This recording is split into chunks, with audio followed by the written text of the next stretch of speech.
Halo, assalamualaikum warahmatullahi wabarakatuh. Selamat datang kembali di channel Jeffrey SH. Oke, seperti judul video kita hari ini, stop bayar pinjol. Kenapa saya bilang seperti itu? Karena maraknya penipuan pinjaman online menjadi masalah baru di tengah pandemi COVID-19 ini. Berbagai macam skema dilakukan untuk menjalani aksi penipuan, seperti yang dialami oleh salah seorang subscriber saya ini, yang juga menjadi korban praktik penipuan.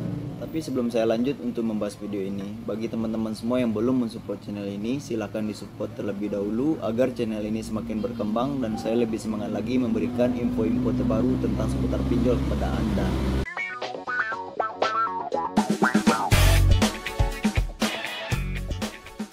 Oke, terima kasih untuk teman-teman semua yang sudah mensupport channel ini. Semoga teman-teman semua sehat selalu serta dilancarkan rezekinya.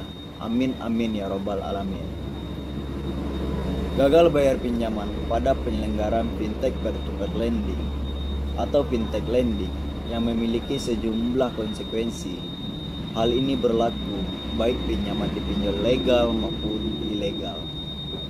Oleh sebab itu, guna menghindari risiko tersebut, sebaiknya Anda memperhitungkan matang-matang besaran pinjaman yang akan diajukan dengan kemampuan bayar. Seharusnya ini yang harus Anda perhatikan sejak dari awal sebelum melakukan pinjaman. Berapa jumlah pinjaman atau cicilan yang harus Anda bayarkan per bulannya. Anda harus bisa menyesuaikan dengan pendapatan Anda dengan cicilan tersebut. Selain itu, Anda juga harus memahami dengan skema ketentuan pinjaman dari pinjol, meliputi bunga, denda, sanksi, masa tagihan,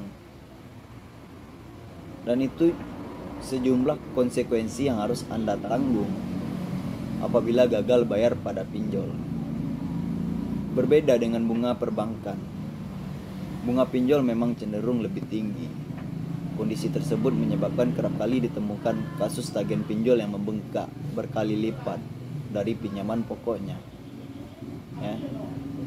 Kasus yang dialami salah seorang subscriber ini, meminjam dana sebesar 1,5 juta lewat pinjol, namun harus membayar tagihan pinjaman pokok, bunga, denda sebesar 7,5 juta. Pinjol yang mematok bunga tinggi biasanya adalah pinjol ilegal. Kode etik AFPI menyatakan bahwa biaya atau bunga pinjaman tidak boleh melebihi dari 0,8% per harinya. Sementara itu, total seluruh bunga pinjaman termasuk denda keterlambatan adalah 100% dari nilai pokok pinjaman. Bahkan terkadang melebihi dari jumlah pokok pinjaman. Ya.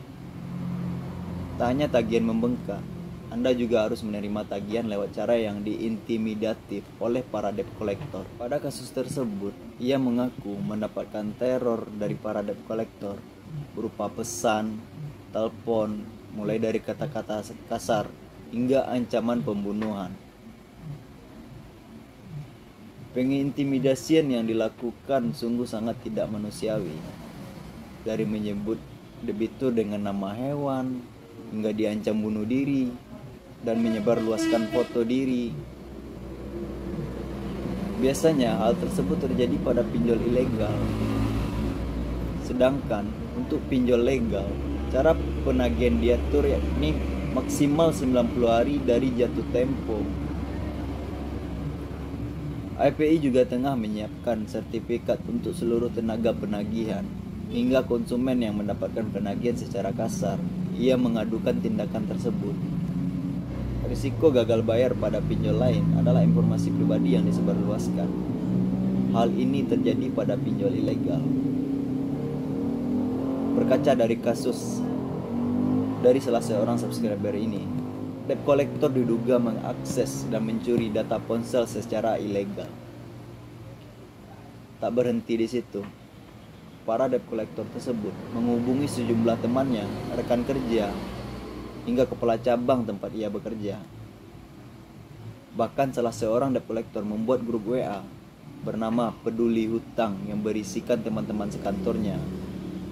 Di grup itu, foto KTP subscriber tersebut disebar, disertai dengan kalimat yang mempermalukannya. Sementara itu, pinjol legal yang terdaftar dan berizin OJK hanya boleh mengakses camilan, yaitu kamera, mikrofon, dan lokasi saja. Debitur pinjol legal juga bersiap menerima konsekuensi apabila kerap menunggak. Pasalnya, IPI tengah mengembangkan data center pinjol yang akan mencakup debitur bandel, kerap mangkir membayar tagihan. Tujuannya untuk mengantisipasi kredit macet pada pinjol. Ya, mungkin cuma itu dulu yang dapat saya sampaikan. Terlebih dan terkurangnya saya mohon maaf. Saya Jepri Esa pamit undur. Wassalamualaikum warahmatullahi wabarakatuh.